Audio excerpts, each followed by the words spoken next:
You're listening to the Rule of Life podcast by Practicing the Way. In each season, we explore an ancient practice from the way of Jesus and its relevance for the modern era. This is Season 5, Generosity. Welcome back, everyone, to the Rule of Life podcast. We are talking about generosity. My name's Christian. This is my friend, John Mark, and I want to get straight into it for this last episode. Kind of want to hit it hard. We're 4 episodes into this podcast, and I'm curious. We've barely mentioned tithing, and that's all I'll say. Yeah, why not? You go from there, actually. Yeah, that's intentional. Okay. And I don't barely mention it in the practice either. The starting place for most teaching on generosity in the American church is tithing. Mm-hmm.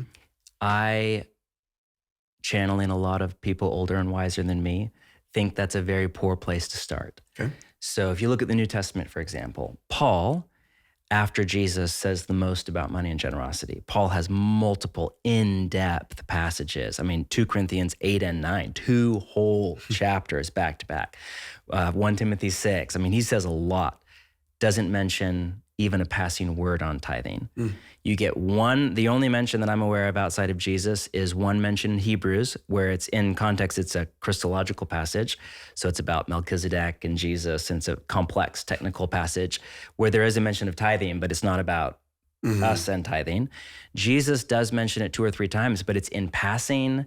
His stance towards it seems to be ambivalent. For one is in the parable of the rich hypocrite the Pharisee who goes in and says, God, I thank you. I'm not like this other person. Man, yeah. and he mentions, I tithe and I fast twice a week. So that's a mention of tithing from Jesus, but it's certainly not weird flex too. Jesus rallying for tithing. To clarify, I'm not against tithing. Those of you are like, what is tithing? If you're new to the church, tithe is based on an ancient Hebrew word that roughly translates as to 10% or a tenth. Okay. And so it's just ancient practice going back to the life of Abraham that was codified in the Torah, commanded in the Torah, of tithing, of giving 10% of your income. Now, what people don't realize often is that there's actually a fierce debate, not only in the modern church, but down through church history, over the question, is tithing commanded for followers of Jesus? And there's a wide spectrum of opinion. So you're going to talk to good, Jesus-loving, Bible-reading people who will give you different answers to that question. But that alone tells you, okay, this is not an area of clarity in the New Testament. And it raises all sorts of questions that we don't have clear answers to. So, for example, do you tithe on gross or net? Do you tithe on your tax returns? What about your assets? Like if you own a home and it goes up, or you have a retirement account, do you tithe? Do you tithe on your home equity? Someone gives you a birthday gift. Somebody gives you a birthday gift. In the Old Testament, in the Torah, most people don't realize this, there are at least 3 tithes that were codified. Some scholars argue there were 5. Most people think no, there were 3 tithes with different sources. One was only every 3 years. So together they add up to about 22 or 23%, not 10%, but yet they mix certain things that today would be done by our government, such as caring for the poor. Okay. So there's complexities here, but certainly Jesus and the New Testament writers do not begin this conversation from a place of you need to tithe. And it needs to be, and then the question, of course, becomes, where do you tithe? Do you tithe to your local church? Some people think it's a black and white answer, yes. But in the New Testament, there seems to be at least 2, if not 3, primary objects of generosity. One would be your spiritual leaders or your church, but it doesn't say how much. Then there's a clear biblical mandate in the New Testament to give to the poor. Like that's what this whole session is on, be generous to the poor. And our churches often give to the poor, but often it's just a little bit to the poor. So if you tithe to your local church, but you don't give anything to the poor. How much are you giving to the poor? Yeah, Jesus says way more about giving to the poor than he does about tithing. And then you could argue there's a third category of giving to kind of move the gospel forward. So in Paul's theology, clearly he wants you given to your spiritual leaders, giving primarily to the poor, and then he wants you to give to move the gospel forward. So Paul, was dealing with the complexities of a Greco-Roman patron culture. We don't have it, and it's not even worth going into right now. But because of that, he would often refuse any income from the churches that he planted, not because he thought it was wrong. He, like in Corinthians, he does this, 1 Corinthians 9, does this weird like ninja move where he basically argues why you should give to your pastors and church leaders, and then says, but I refuse to take any money from you. It's like the muzzling the ox line, right? Yeah, and he's actually preparing for the pastors that will come behind him, but he's doing front-end apostolic church planning work, and he wants there to be a clear no dual relationship because where people are so tender in their new faith. But then once he would move on from a church like Philippi, he would then raise money from them to plant a church in a new place. So he has a category for giving to expand the gospel. So I think about those three categories just by way of aside.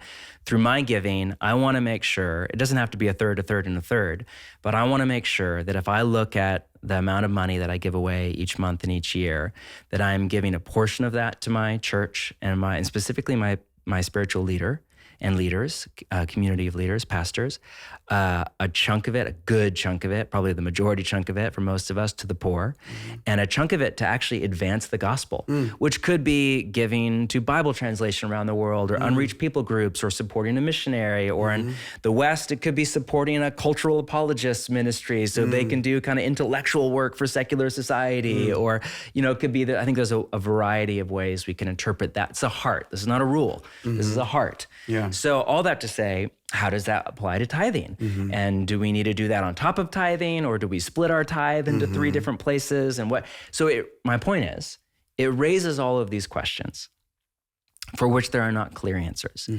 I grew up in a church culture where tithing was taught as a clear biblical command, and you were taught to give 10% to your local church. And I'm not bitter about it. I still do that. I no longer personally, I have a point of view that other people would disagree with. I don't think that is a clear biblical mandate.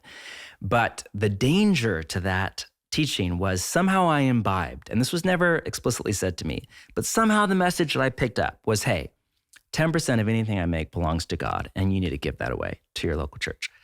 But the other 90% is mine to do whatever I want with. So in 10% of my financial life, I lived like a Christian. In the other 90% of my financial life, I lived like an American. And that is not the biblical teaching. 100% of our resources belong to God. Stewardship. And the people that I know that are most anti-tithe, meaning like they really are down on teaching on tithing, are not greedy people who want to give less. They are all incredibly generous people who think that for probably very few of the people listening, due to the sociology behind podcasts, but for people that are poor, tithing is an unbiblical burden placed on them. And that's totally open to debate. But for those that are middle class and up, they would say tithing creates a false ceiling that inhibits people's growth into the radical generosity of Jesus. And they would say, Jesus doesn't teach tithe to your local church. He teaches something way more radical. Everything you have belongs to God. Watch out for greed. Life is not about an abundance of possessions. Be wildly generous, especially to the poor, and live a radical life of faith. That's a lot more than... Yeah, that ups the ante. And it's almost like what I'm hearing you say, I wouldn't know if you know the numbers on this. If you felt like you can't break this conviction that you have to tithe, then if you did it biblically, you'd probably be doing way more than 10% if you followed the three main tithes in the Bible. Exactly. You'd be, if you wanted to go to letter of the law, you'd go 23% or so. Yeah. Yes. So. Yes. And just for the record, I tithe. We do actually quite a bit because of the season of life we're at right now. We make more than we need to live. And so we have the privilege of giving more than that.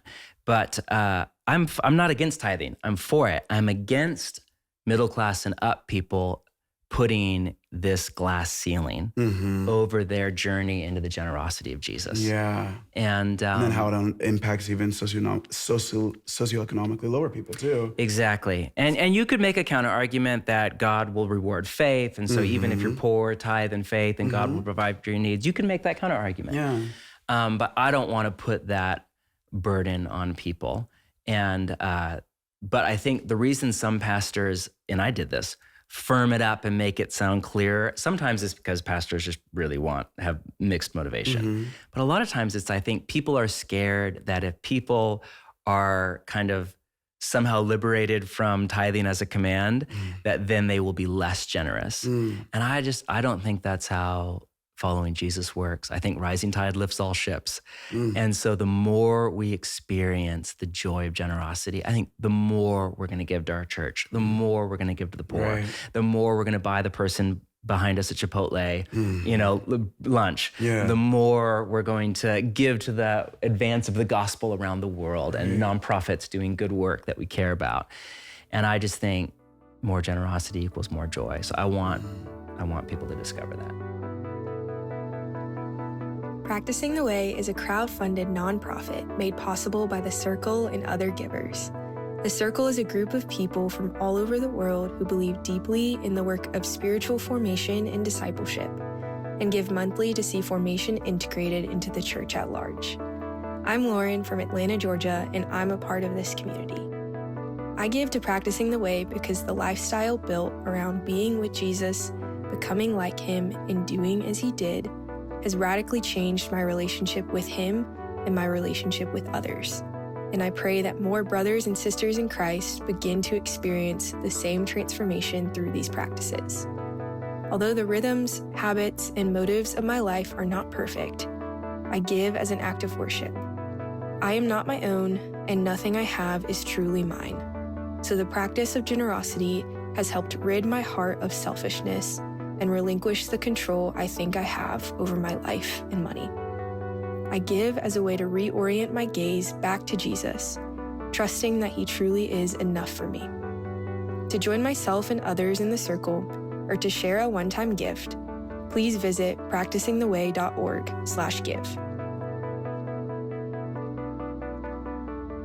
Let's lean into the last teaching about generosity specifically towards the poor. Could you summarize or maybe give us some of the highlights, main points of this part of what it means to be generous people? Yeah, so if it's not clear how much money exactly or what percentage we should give to our local church, it is very clear in Jesus in the New Testament that we are to be generous to the poor. And that is a verbatim There'll quote. be no poor among you. Acts 6, the first problem is like, who's feeding the poor? Okay, so that's a cool line. So I actually where I go in this session. So I start in Luke 12, and where the kind of central, it's a chiastic structure, if you're familiar with how rabbis taught, meaning, gosh, I don't want to nerd out here. The main point, in Western linear thought, you kind of, if you were to have 3 points in an essay, you build up to the main point. In chiastic thinking, which is much of the Middle East and Asian culture today, it's chiastic in that the middle point is the main point. Okay. So, which is why Luke 12, longest teaching of Jesus on money, bookend was 2 parables, and then the middle, the main point, the chiasm is sell your possessions and give them away to the poor. Give the money away to the poor. It's kind of almost similar. It's the prayer right into money. Exactly, right there. So the point Jesus is driving to is be generous to the poor. And so the front end, we do the beautiful parable of the rich fool, it's called, which is the man who, is a wealthy landowner, makes a bunch of, has a really good return on his crop, so he builds bigger barns and says to himself, what's the line? And he says, I will say to myself, you have plenty of grain laid up for many years. Take life easy, eat, drink, and be merry. Now that's actually a line. That was a line from the Epicureans, who were pagans. That was like a motto of the Epicureans, where we get the adjective Epicurean. Does Paul reference that in Paul 1 does, 15? absolutely. Okay. So this man is living like a pagan. Okay, and this can be translated, live it up, eat, drink, and enjoy yourself. This is the message. Oh, you've got it made and can now retire. Take it easy and have the time of your life. That doesn't sound familiar. So there's this great little book by these 2 Harvard Business School graduates called God and Money. And it should be, it's class-based, so it should be required reading for all wealthy Christians. It's really, really good. They do a kind of biblical theology of money, and then they do all the pragmatics of once you have like the basics of a middle-class life, And if you have more, what do you do then? So they go into all of it. It's really, really good. And they do this parable and they rewrite it. Okay. For like a modern era. Okay. And it's basically, you know, somebody's involved in a business and their stock income comes due. And basically they say to themselves, I have my house paid off. My 401k is full this year. I paid for my kids' college tuition. What do I do now? And then their closing line is, oh, here I have it. Soul, you have a big enough portfolio to be financially independent. Retire early, plan some vacations, play golf. Oof. Like that's their adaptation or their paraphrase of Jesus' parable for the modern world. And what struck me about that was that's the American dream. Oh, yeah. I mean, that's my woof was like, that's what I hear about. I mean, who doesn't want to be financially independent, right? Retire young, and just go like... Be somewhere warm, do what you want to do. I'm not a golf guy. Me either. I was like, the golf didn't resonate, but... Yeah, whatever. Go surfing, read poetry, cook your family dinner. Yeah, whatever it is. Travel the world, go to Italy. Yeah, you know? Exactly.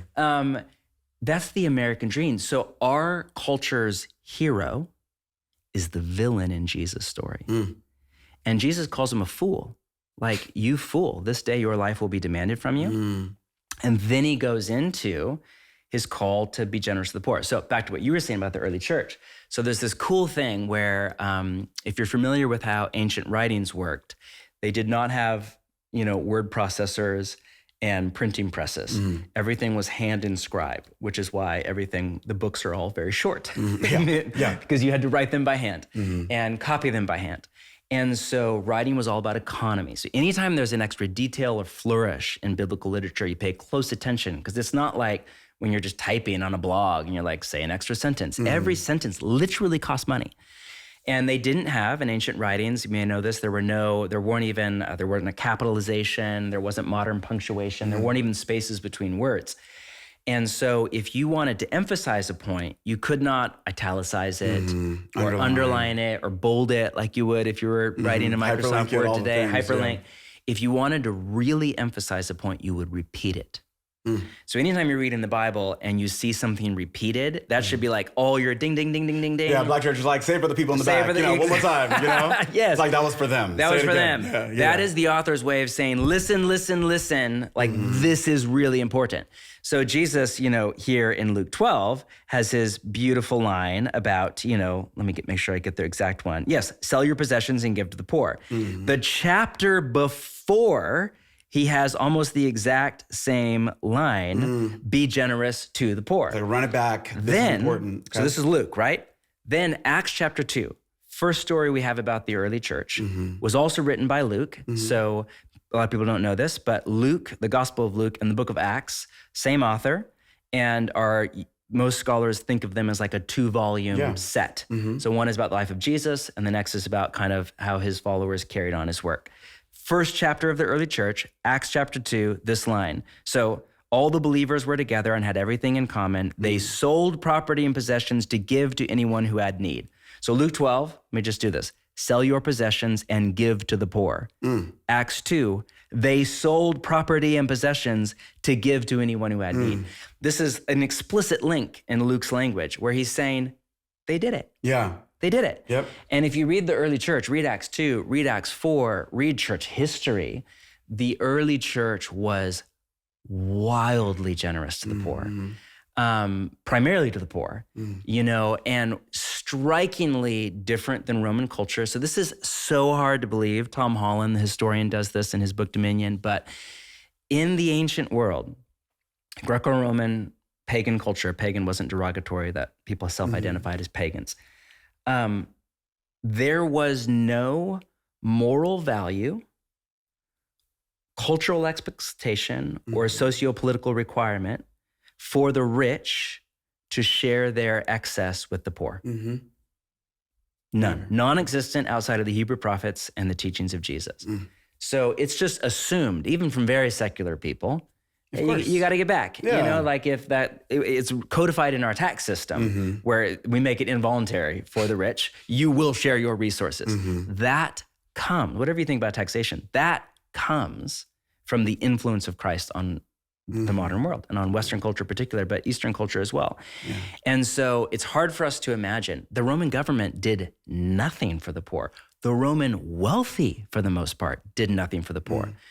everything that, what we think of as social services and government, that's all work that just in the last couple hundred years has been taken over by the government that was mostly done by the people of Jesus, at least in the West, for over a millennia. And so this, the radical generosity of the early church toward the poor is so amazing. And then I'll shut up. I have to say this. This is helpful. I found this amazing quote from Keller. Gosh, I miss him. What a gift he was. So he called the early church's posture or practice financial promiscuity. Ooh, okay. And he has this great line: the early church was strikingly different from the culture around it in this way. The pagan society was stingy with its money and promiscuous with its body. A pagan gave nobody their money and practically gave everybody their body. And the Christians came along and gave practically nobody their body, and they gave practically everybody their money.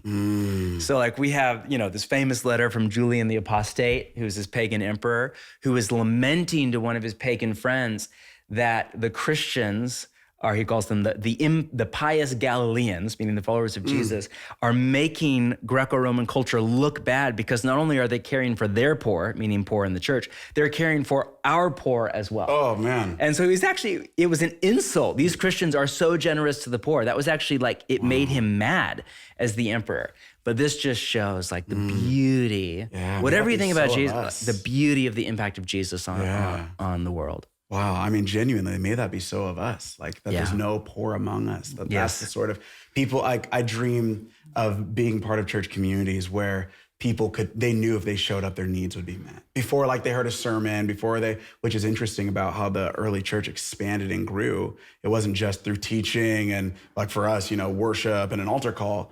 It was their generosity, hospitality, their love. The gospel comes with a house key, that whole thing. It was they showed up and actually experienced even people don't realize this, the Lord's Supper early in the first centuries of the church was a full meal. It wasn't kind of a sacrament in how we would imagine that today. They may have had that theology, the Spirit being present in the bread and the wine. It's sacramental. The practice was a full meal. And it was actually an act of social justice. Again, we don't get that because we don't live in an agrarian society anymore. So I'm not paid in asparagus and sheep, I'm paid in numbers that come into a bank account, from a book publisher or whatever. I don't get a mailing of wheat or whatever. But the ancient world, it was an agrarian economy, and wealth was more limited because it was based on hard commodities, wheat and asparagus and sheep.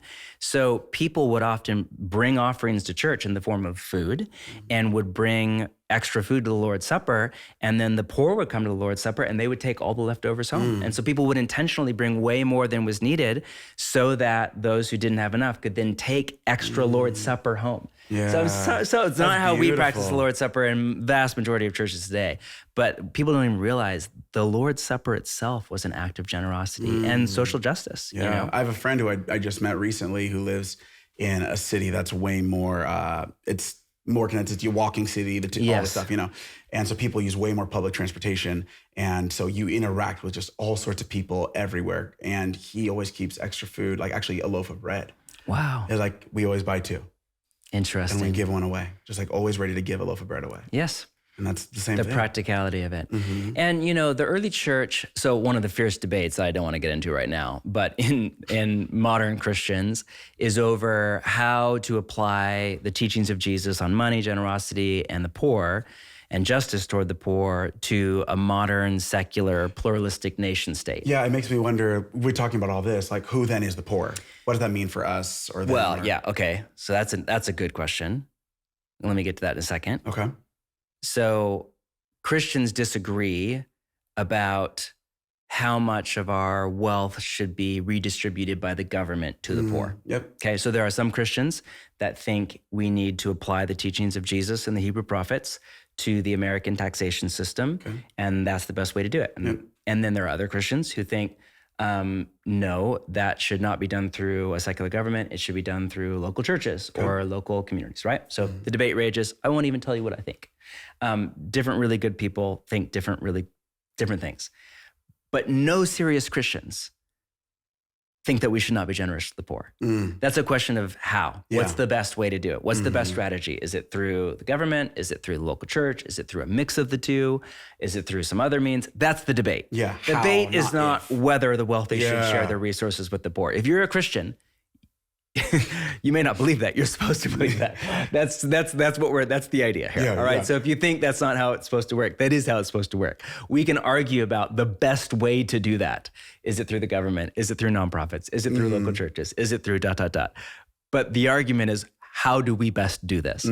So, the early church did not even have the luxury that a modern Christian would have of even imagining a way to try to do this through the government. Yeah. That wasn't an option. Yep. It was not a democracy. There was no social services. All of that came later based on the influence of Christ and the gospel. So whether or not we should apply it to the Old Testament teachings on justice, to the modern nation state or not, is up for debate. Certainly what's not up for debate is the early church applied all of the Old Testament patterns and principles around gleaning rights, generosity to the poor, justice to their local community. Yeah. And it's the famous line you mentioned in Acts 4, there was no needy person among them.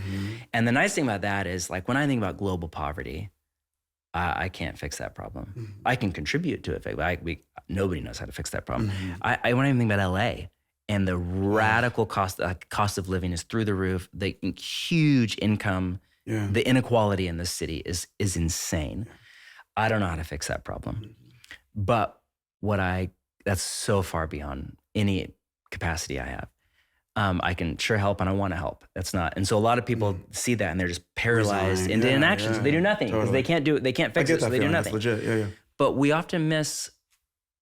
We can serve our local communities. And back to your question, is such a good question. Who are the poor?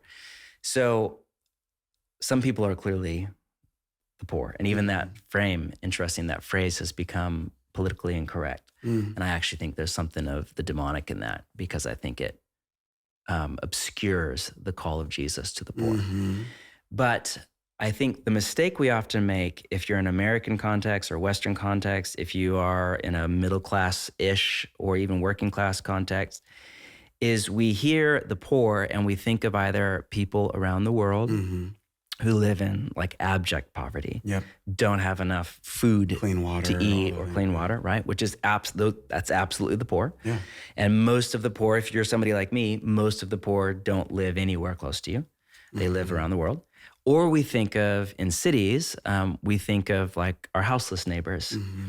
And that becomes really complex. It becomes politically loaded. That is a lightning rod politically. So then that taps into all the tribalism stuff. And whatever side of the political tribe you're on, the evidence would all clearly say that the primary thing, and progressives hate to hear this, and I'm not saying I'm either side, but this is just, sometimes you have to say things people won't like. Progressives don't like to hear this, but that is primarily an issue of mental illness and substance abuse and other like severe family trauma and breakdowns. And that doesn't fit into to certain political ideologies. It doesn't fit, but that's what the evidence says. So those are both good applications of how do we live this out. We care for our houseless neighbors and we care for people around the world. But what that's often missing is the invisible poor all around us. Absolutely. Sitting next to us at church. So I think what Luke does is really important. In Luke's writing, a synonym for the poor is those who have need. So I think, honestly, it would be helpful to kind of set aside the poor language for a moment and just think, who do I know who has a need? And that need could be, that person does not have a place to sleep tonight. They need a roof over their head. The need could be that family can't send their teenager to youth camp this summer. Because youth camp, I'm a dad, it's really expensive. It looks like so that's a need. Or that person doesn't have enough money to buy Or that person can't pay their medical bills. Or that person can't pay back their school loans. So again, we get into various examples. But I think thinking it through that lens, who do I know? And this is where I think we should start. And this is not where most people start. Who do I know in my own church, my own community, or in my own neighborhood, or my own just circle of relational life who has a need? And is there a way for me to meet that need? And I think what happens is if we never have proximity to the poor, then we get into weird, goofy things where we feel like we get into power dynamics and they're the object of our generosity. The whole biblical idea is that we blur the lines between giver and receiver. You know what I mean? Kinship, family. I mean, the whole Catholics have done such a better job with this, but the whole theology that the poor actually have more to give to the rich than the rich have to give to the poor, and that we need each other, and that those who have extra have something to give to those that don't have enough, and those that don't have enough have so much to give to those of us that have enough, and the reciprocal relationship that God built into, you know, human dynamics in a fallen world. The Catholics have done a really good job with that theology. We often have not. And so, again, I think it's fantastic. A starting place could be sponsor a child. You know, that's a great starting place. But that doesn't put you in proximity. So what you want to get in a dream world, you know, my little riff is a sign of maturity and community is moving from affinity to diversity. So if your community all looks like you, socioeconomically, ethnically, politically, if everybody just kind of looks almost exactly like you, that's fine. Still, you're living in community. That's way better than most people. But a real mature and robust experience of community, you're in community of people that are different than you. Ethnically different than you, socioeconomically different than you, different lifestyles, different backgrounds, different life stages. And again, we're not going for utopianism here. And a lot of people are like, well, this community isn't diverse in these ways, so I don't want to be a part of it. And I think that's missing the point. Just take the next step. The point is, we want to move into not just relationship with the poor, we want to be family together. And we want to be a family where, you know, I have a healthy family that I'm a part of. I think about my parents and my sisters.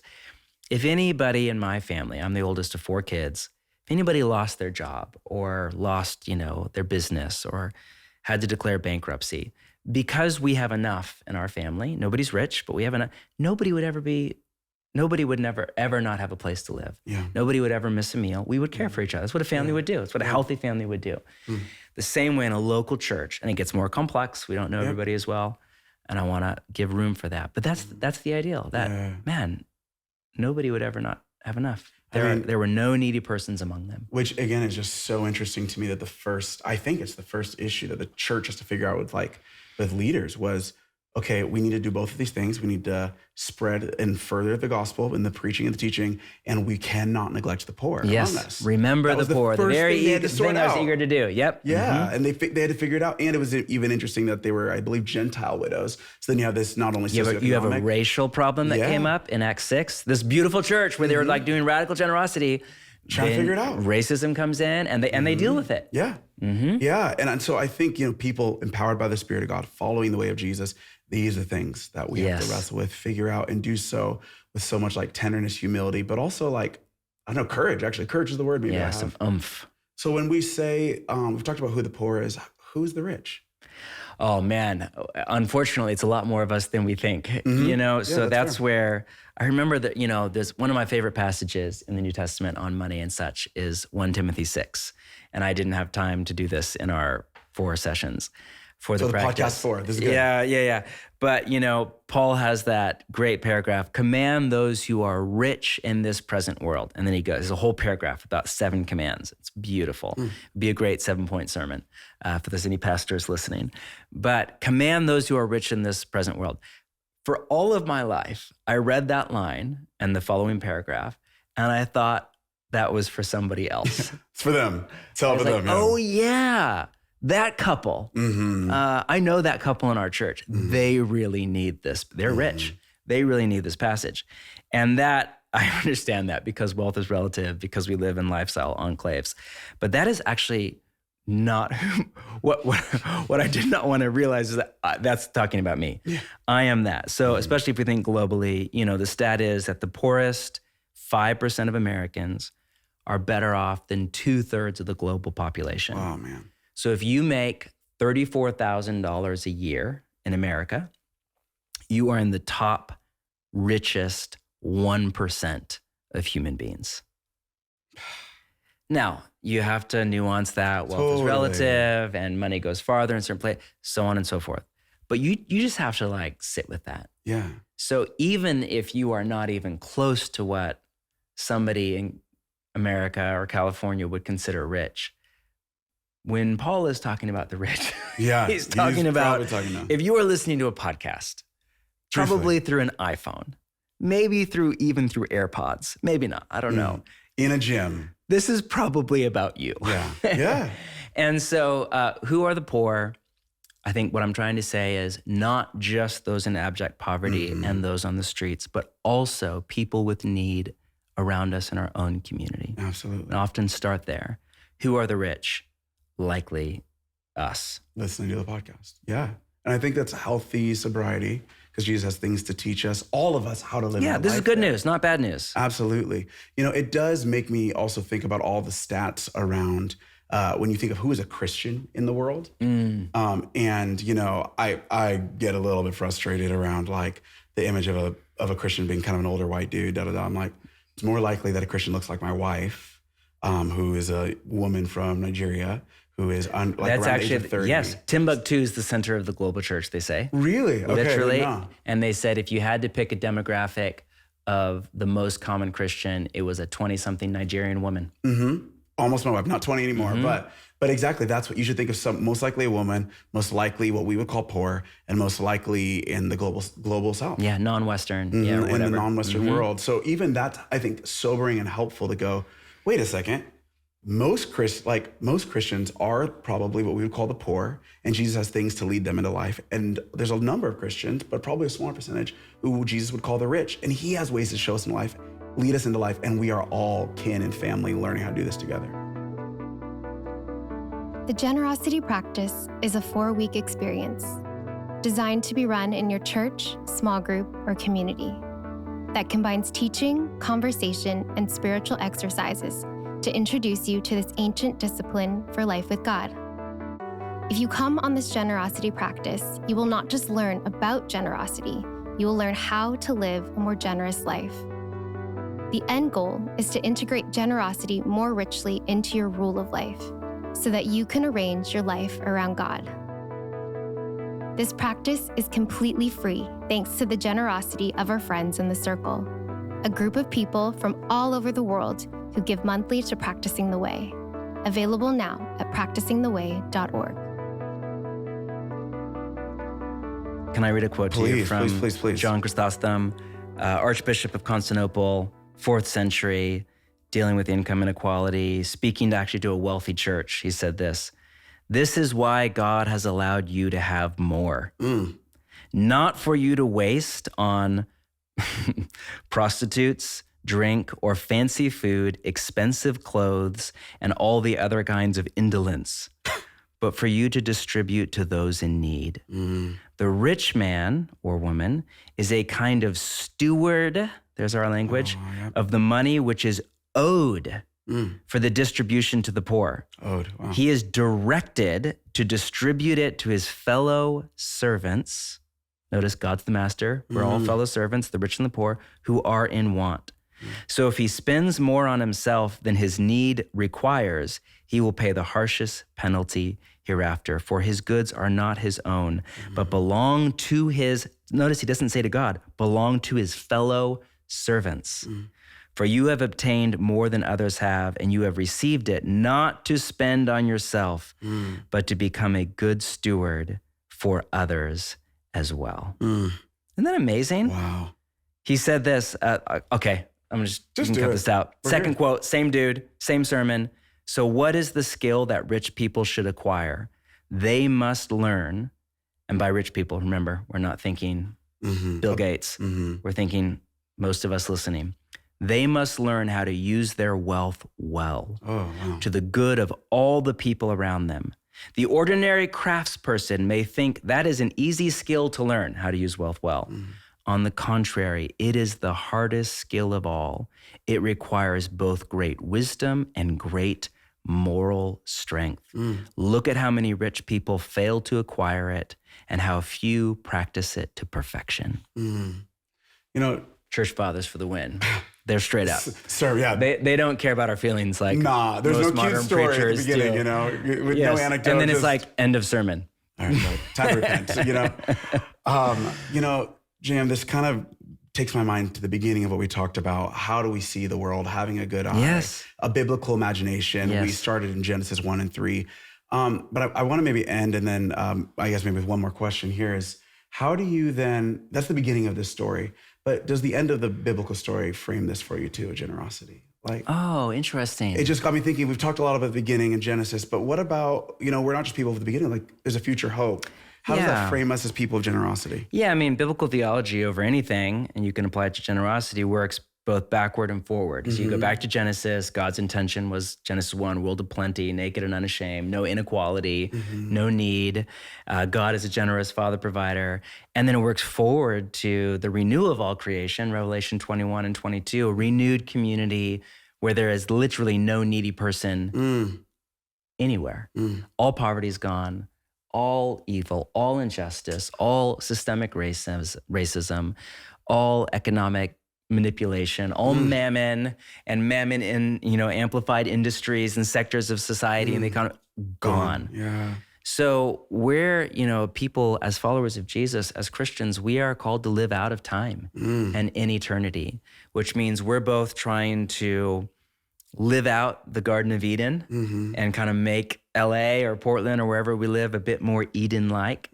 And we're trying to live into the Garden City, the New Jerusalem, Revelation 21 and 2, and this is what the resurrection of Jesus did. It dragged the future into the present. So if you read the Old Testament, you know that resurrection is coming, but you would assume it was going to be for all people at the end of history. But here comes the resurrection of Jesus for one person right in the middle of history, dragging the future into the present, dragging the age to come into this age. This is like biblical eschatology, right? Go read N.T. Wright if you want to learn more. And so with generosity, we are living out not just the past, Eden, we're living out the future, the new Eden-like city. And we want to drag that future into the present. So in the future, there's a society of love, harmony, justice, freedom, plenty, enjoyment. We want to make and model and mirror that, not just in our own life. We have to get outside of the Western individualist lens, but through our individual agency, we want to create those communities. Even if the community's 15 people in a house church or 15,000 people in a mega church or anything in between, we want to be an advanced sign of what's coming for the whole cosmos. And we want that joy, and presiding over at the center of that glorious future humanity will be the Father, Son, and the Holy Spirit, presiding over it with great joy and unequaled happiness. What does Isaiah say? Sorrow and sighing will flee away. So we want the defiant note and timbre of the melody of our life together as the people of Jesus to be joy. And one of the best ways to become joyful people is to live radically generous lives. That what you're painting, that picture, it's stirring in me, like that deals with greed. What's coming, I don't actually have to hoard, and deals with fear. What's coming is really good and I'll be taken care of. And it frees us. For the people listening, as we kind of close this season of the podcast up, or at least these conversations, there's so much more nuance and things we couldn't touch. Are there any books, podcasts, authors, resources that you'd point people to? Because there's so much more work we probably could do on this. Oh, yeah. I mean, there's good stuff out there. Randy Alcorn's written 3 books on this, really good. The Treasure Principle is his most well-known one. What we use for our recommended reading was his more recent one, Giving is the Good Life. There's some great stuff out there for people of means, like that book, God and Money. If you are a wealthier Christian, there's a ministry called Generous Giving that I can't say enough good about, that you should know about. They also do kind of one-day events for people of all income levels called Journey of Generosity. You can research that. Richard Foster's book on simplicity is beautiful. Jan Johnson's book on simplicity is really good. There's lots of good stuff. We'll put some stuff in the show notes. In the guide for the practice, we have a whole list of recommended readings, future teachings, practices, stuff if you want to continue. And I really would. Like, if any of this is newish to you, man, go begin to immerse your mind and imagination. And you can just start literally with the Gospels and just look up everything Jesus says. Just like start a Word doc on your laptop and just cut, copy, and paste anything Jesus says. It will get really long really fast. And then move on to Paul and then go to John and just begin working your way through. And let the New Testament imagery and then go to the Old Testament. Let that imagery begin to populate your mind and then let it begin to seep into your heart. And you'll have to do more than just, copy, paste words. You will have to practice it. Yep. And as you begin, but start with your mind. And then as you can begin as soon as possible to take small steps. You might be listening to this and have barely any extra money. You might be a college student. You might be like in negative income, like you're living off loans right now. Yeah, or, you might be in real crisis right now, or have just gone through divorce and no idea how you're even going to rent a place. And so I'm so much sensitivity, and we don't have time to nuance all that out in these family of origin, and family of origin, so trauma, the way growing up with instability can just deeply wound us and make this really hard, way harder for some people than for other people to trust Jesus in this area. I would just say, do what you can, not what you can't. So if it is so small, if you can split your cup of coffee with somebody. Just start wherever you can. Jesus commends the two mites, Yes, celebrates it. Yeah. Start where you are, not at some idealized vision of giving away, reverse tithing and giving away 90. Just start right where you are. Take the next step of faith. Let Jesus bless you, provide for you, deepen your trust, and take the journey. See where it goes. If you haven't already taken the practice on generosity, we encourage you to do that. Let me close with this prayer that we pray at our church often when we go to give. Godliness with contentment is great gain. We bring nothing into this world and we take nothing out of it. We who call Jesus Lord devote ourselves to resisting greed, which plunges the human heart into ruin and pierces it with many griefs. We are determined to practice generosity with free hearts, fixing our hope on God and not the uncertainty of wealth. We desire to be rich in good deeds and willing to share all that we have, laying up for ourselves treasure that will not decay, but will shine in the age to come. Amen.